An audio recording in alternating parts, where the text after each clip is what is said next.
really depressed, you know, what will happen. And there's no one who can help me. How would we feel like, you know, we haven't got nowhere, you know, to take our anger out and, you know, like all our like stress. तो मैं तेरी duty, मैं तेरी job संभाल लेती, तू मेरी job संभाल ले. Saying, my God, is there any end to it? What is happening? I was crying for days and days, but I don't know where to go.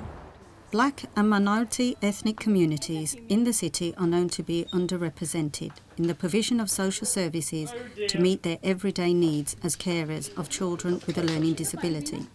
I care for my two sons, both of whom have problems. The older one is 9 and he suffers from a condition called Waardenburg syndrome, as well as autism, and he's deaf, partially deaf. The younger one is 8 years old and he suffers from Williams syndrome, which again he's got learning difficulties and behavioural problems. For the past 3 years, since I've sort of been a single parent, I've been looking after my children on my own, and I did feel the need to access services. I did have a lot of difficulty trying to find out which services were available for my children. I had limited information, which I only got from the doctor that diagnosed their illnesses, but other than that I had to sort of, you know, go on the internet, and I tried doing my own research, but it was quite difficult because they're such rare genetic disorders. I went to hospital, all sorts of libraries and stuff to find out. I care for my son. He's 14 years old, and he was only 3 years old when I found out he got a muscular dystrophy, and it was a really heartbreaking, devastated. I need some help to caring for my son, but at that time they don't provide me any help. I need some extra support with caring for my son, and emotionally as well. I need support for myself as well. I didn't know nothing about the services that time. I don't know where to go, so nobody there to tell me what to do. His name is Ayaz, and he's 20 years old.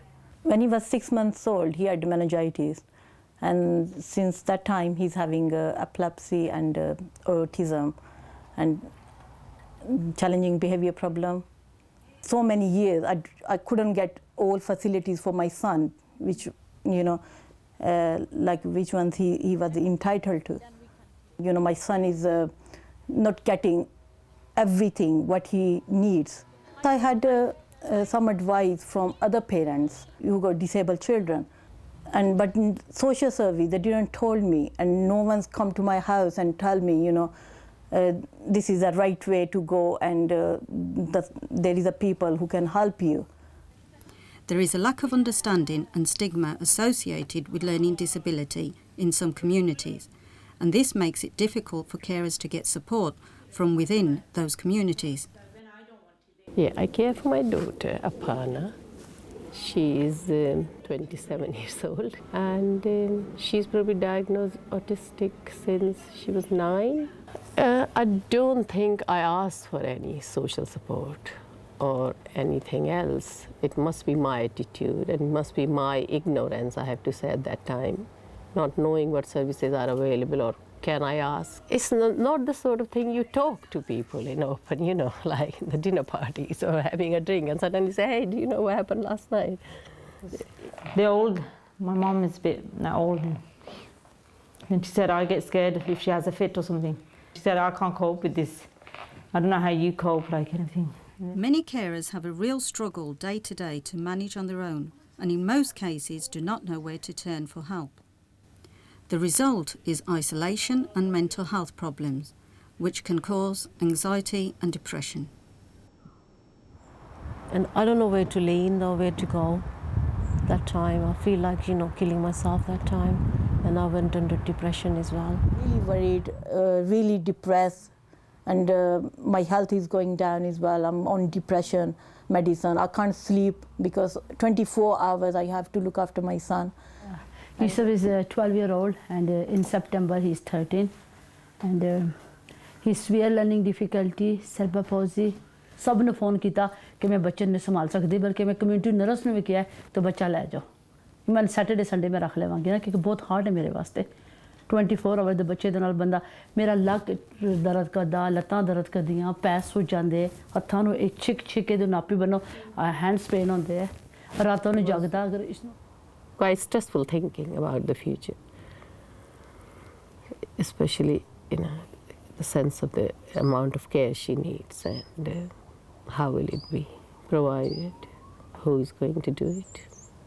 Service providers often attribute this lack of approach to the fact that black and minority ethnic communities look after their own within extended families and don't want to use social services, but this is far from the truth.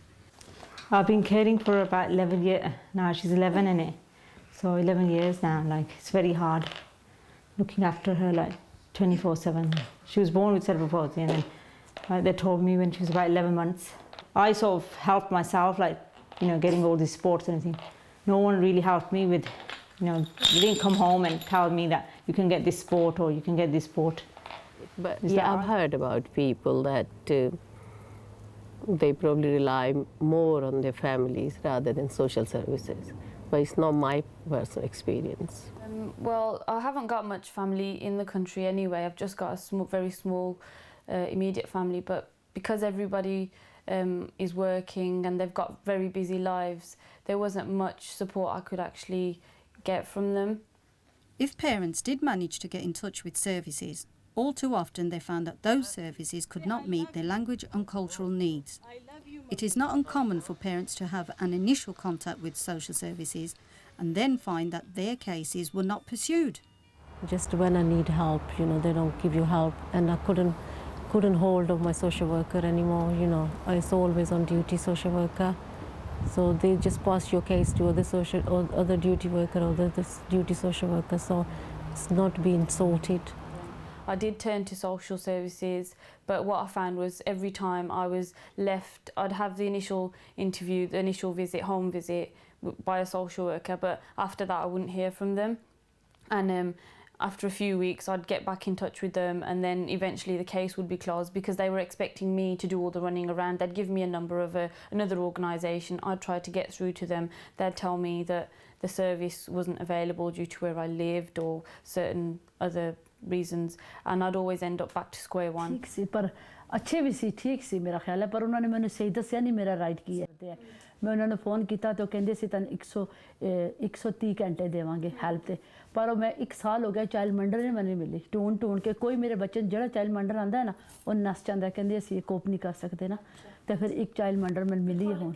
Few members of black and minority ethnic communities were aware of voluntary organisations like Mencap and the services they provide. And those who were aware did not anticipate that Mencap will be able to provide for their cultural and language needs.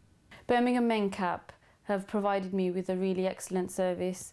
They supported me throughout until I actually received the support I was looking for, unlike other service organisations that leave me to sort of fend for myself. Yes, I mean the only support, honestly, I have received is from Mencap, and that was surprisingly because when I was going through stress in my work, the counsellor that I saw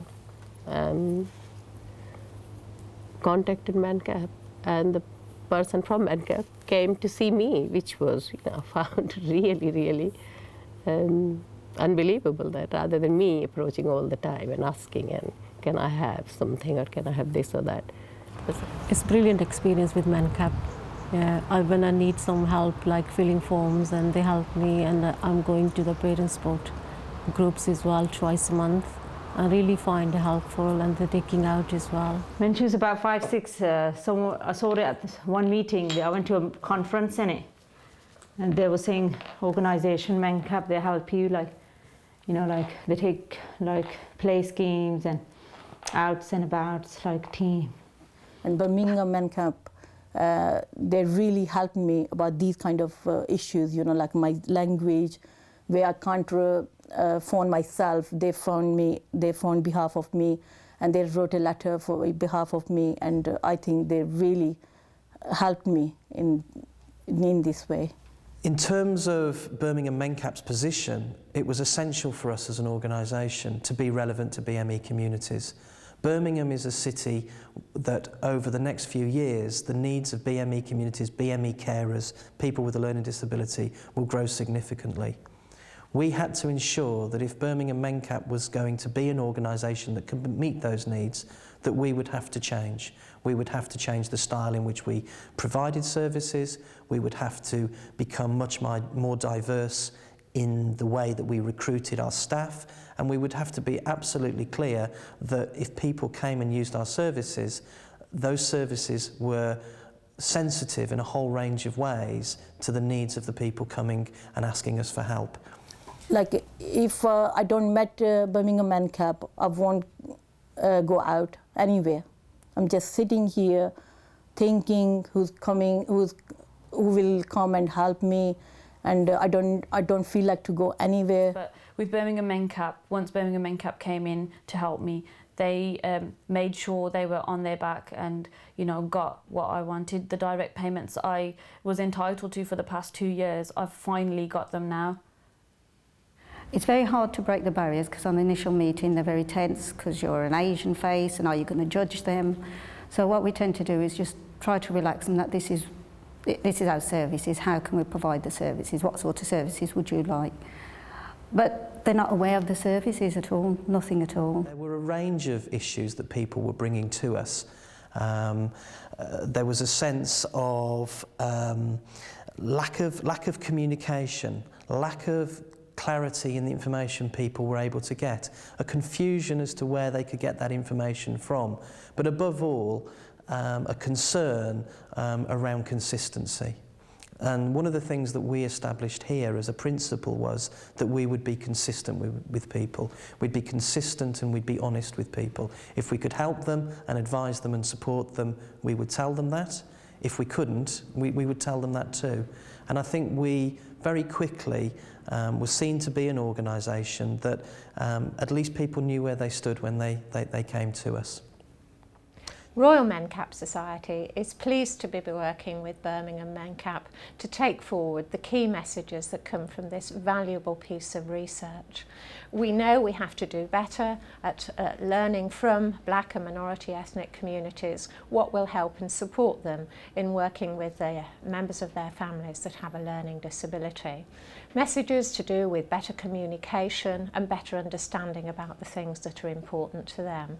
We've got a lot of work to do within Royal Mencap Society to really be relevant and to get alongside those families and those communities, and we're determined that we will make progress in this area, and certainly we want to do it in partnership with other local societies, with social service departments, and importantly with the families themselves.